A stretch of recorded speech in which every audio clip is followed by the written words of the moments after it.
students, today I am going to discuss about the next chapter of accountancy, that is chapter number 18, bills of exchange. In this chapter we will study definition, features, parties and specimens of bills of exchange. Definition, features, parties and specimens of promissory note. Difference between bills of exchange and promissory note. Date of maturity and days of grace. Bills at sight, bills after date, bills after sight, discounting of bill, negotiation of bill, endorsement of bill, retiring a bill before maturity. Dishonor and noting of bill, this is cut from the syllabus for in this session. Renewal of bill, also cut. And accounting treatment of bills of transaction, this topic is also cut for this session only. तो हम इसकी first of all theory करेंगे. देखिए, in modern times a very large number of business transaction are made on credit basis. आजकल ज़्यादा से ज़्यादा जो बिजनेस की ट्रांजैक्शंस होती हैं वो क्रेडिट पे होती हैं, उधार पे. In case credit sale of goods, purchaser usually promise to make payment after a certain period. जब आप गुड्स क्रेडिट पे परचेज करते हो, तो क्रेडिट पे सेल करते हो, तो परचेज़र आपको प्रॉमिस करता है कि मैं एक पर्टिकुलर टाइम के बाद आपको पेमेंट कर दूंगा. In such a case, seller would like to get a return undertaking from the buyer to get payment after a fix period. तो क्या होता है, सेलर आपसे रिटर्न में अंडरटेकिंग ले लेता है कि बायर से, कि बायर आपको एक फिक्स टाइम के बाद एक पेमेंट कर देगा. As such, seller prepare a document in which he puts in writing all the terms and conditions relating to sales of goods, such as amount required to be paid, date of payment, place of payment and the like. यानी कि seller एक document prepare करता है जिसमें वो सारी terms और condition return में लिखता है कि वो जो गुड्स बेच रहा है वो कितने अमाउंट की बेच रहा है, उसकी पेमेंट कब होगी, प्लेस ऑफ पेमेंट, पेमेंट कहाँ की जाएगी, सब कुछ. तो the buyer puts his signature on the document. Buyer इस डॉक्यूमेंट पे सिग्नेचर करता है and it is known as bills of exchange. तो जो वो क्या बन जाता है, बिल्स ऑफ एक्सचेंज. मीन्स जब इसमें जो सेलर है वो बायर को गुड्स क्रेडिट पे सेल करता है, बायर उसे प्रॉमिस करता है मैं एक पर्टिकुलर टाइम के बाद आपको पेमेंट कर दूंगा. तो सेलर उसे रिटर्न में अंडरटेकिंग ले देता है, उस एक डॉक्यूमेंट प्रिपेयर करता है, उस डॉक्यूमेंट में गुड्स की डिटेल, अमाउंट पे करने की डिटेल, किस जगह पे किया जाए, सब कुछ मेंशन कर देता है और बायर के सिग्नेचर ले लेता है. जब बायर उस डॉक्यूमेंट पे सिग्नेचर करता है तो उसका नाम पड़ जाता है bills of exchange. As such, the bill of exchange are the instrument of credit. ये बिल्स ऑफ एक्सचेंज क्या होता है, क्रेडिट इंस्ट्रूमेंट, क्योंकि गुड्स इसमें कैश में सेल नहीं होती, which facilitate the credit sale of the goods. In India it is known as hundis. India में इसे क्या बोलते हैं, इंडियन लैंग्वेज में इसे हुंडीज बोला जाता था. And have been in use from time immemorial.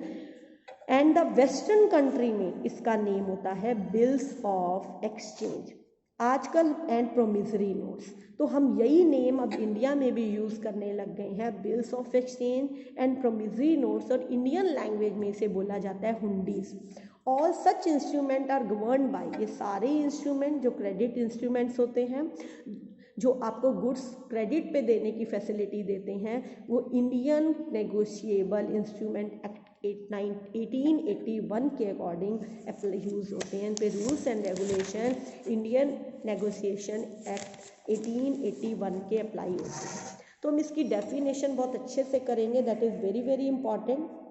Definition, according to Indian negotiable instrument act 1881, a bills of exchange is an instrument in writing. एक ये बिल्स ऑफ एक्सचेंज एक इंस्ट्रूमेंट होता है और किस फॉर्म में होता है, रिटर्न फॉर्म में. An unconditional order signed by the maker. एक इस पे कोई कंडीशन अप्लाई नहीं होती. साइंड बाय द मेकर, बनाता कौन है, maker.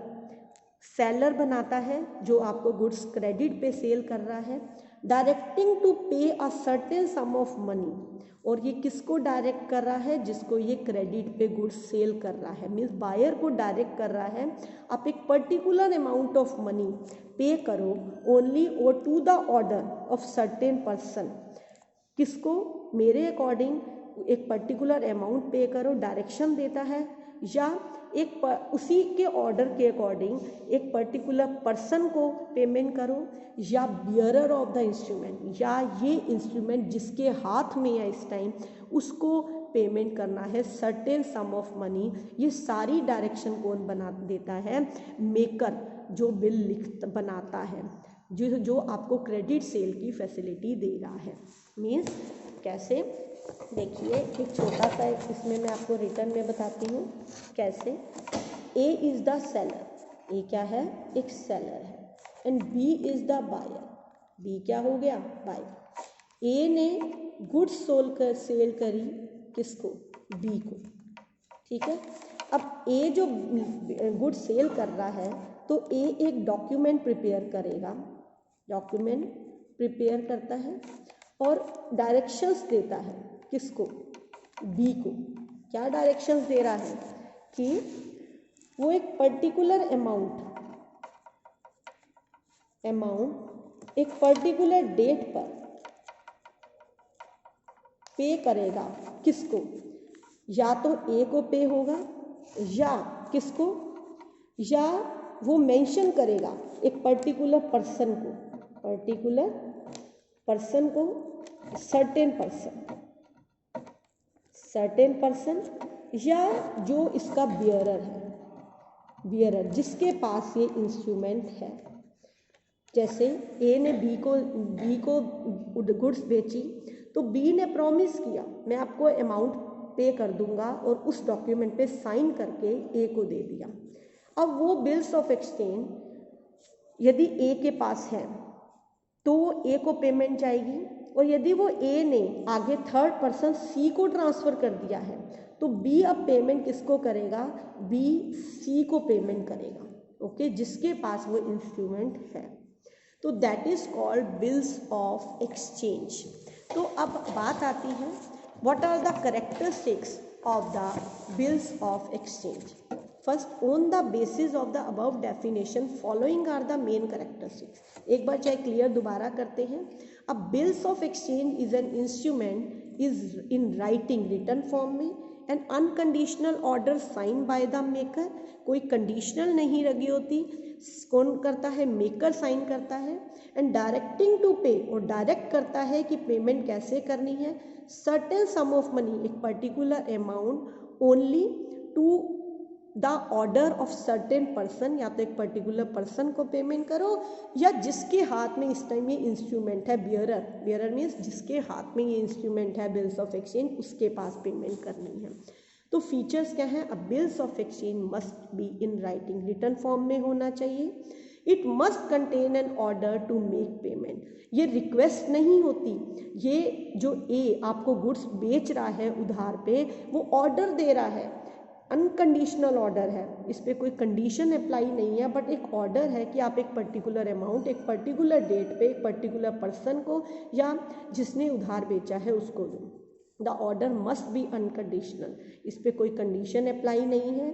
The amount of bill of exchange must be definite, जो अमाउंट इसमें मेंशन होता है वो डेफिनेट अमाउंट आपको पे करना है। The date of payment must be fix, date भी फिक्स होती है, एक पर्टिकुलर डेट पे करना है।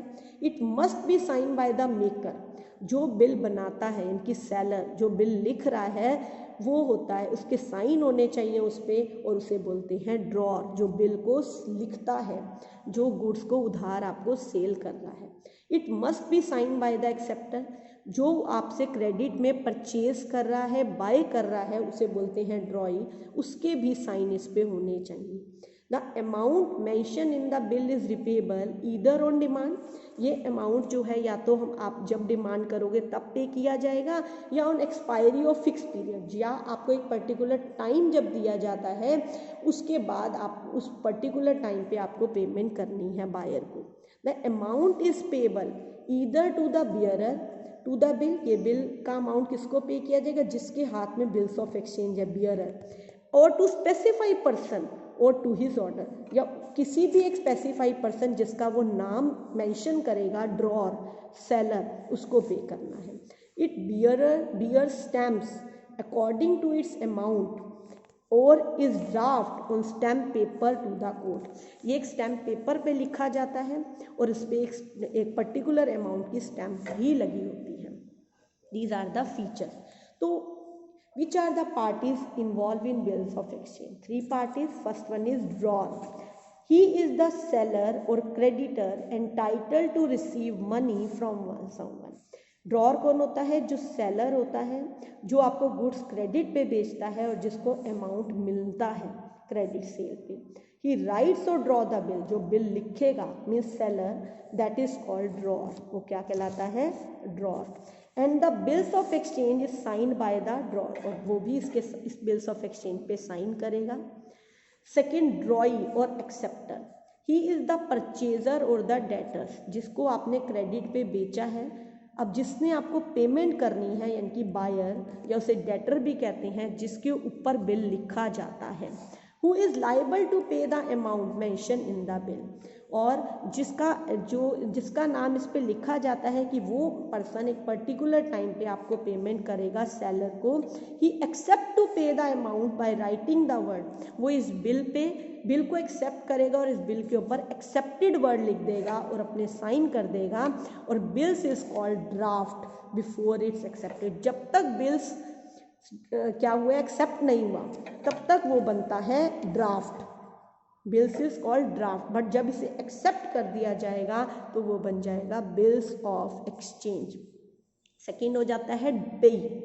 पेई कौन होता है, the person to whom the payment is to made is called payee, जिस पर्सन को पेमेंट मिलेगी, जिसको पेमेंट करनी है बायर ने, उसे बोला जाता है पेई। द ड्रॉर हिमसेल्फ और थर्ड पार्टी, यानी कि ड्रॉर सेलर भी पेई हो सकता है, और ड्रॉर जो थर्ड पार्टी जिसको वो मेंशन करता है, थर्ड पार्टी भी पेई हो सकती है। The drawer will be the payee of the bill, drawer payee भी हो सकता है।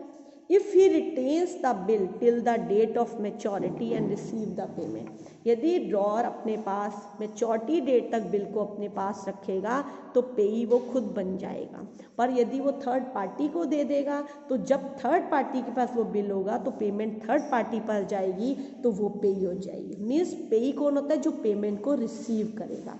द बैंक में also be the payee of the bill, bank भी पेई हो सकता है बिल का, क्योंकि यदि बिल को हम बैंक से डिस्काउंट करा लेंगे तो in case bill is endorse by the draw two the third party, means bill क्या हो गया, डिस्काउंट कराया बैंक से, सेलर को पैसे की नीड थी, सेलर ने वो बिल बैंक से डिस्काउंट करा लिया मैच्योरिटी डेट आने से पहले, तो क्या होगा, अब बिल ड्यू डेट पे कौन पे करेगा, बायर पे करेगा, मीन्स ड्रॉई पे करेगा, तो उस टाइम पेमेंट रिसीव कौन करेगा, बैंक, तो वो बन जाएगा पे।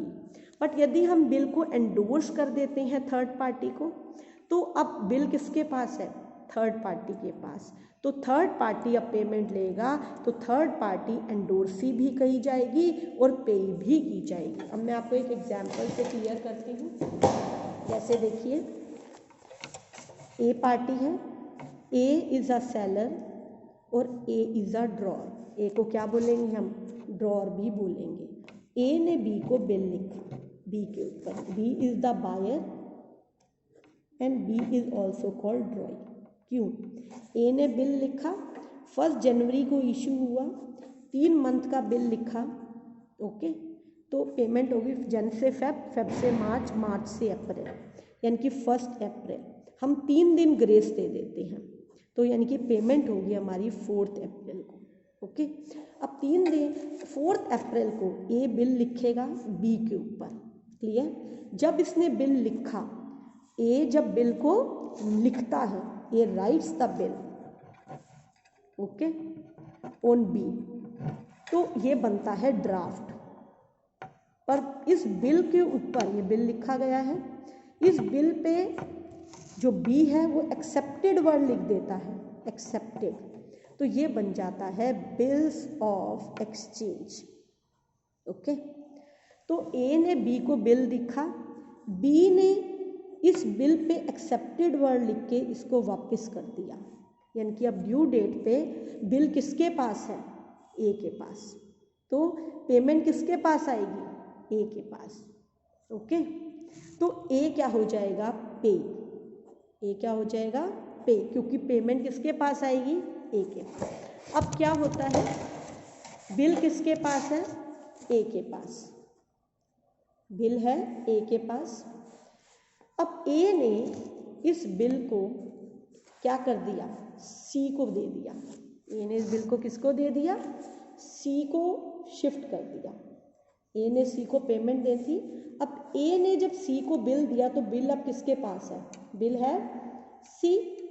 अब सी पेमेंट ड्यू डेट पे कौन करेगा, बी करेगा, बी 4 अप्रैल को पेमेंट किसको करेगा, जिसके पास ये बिल है, सी को पेमेंट करेगा। तो जब सी अब क्या माना जाएगा, पे, क्योंकि पेमेंट रिसीव कौन कर रहा है, सी।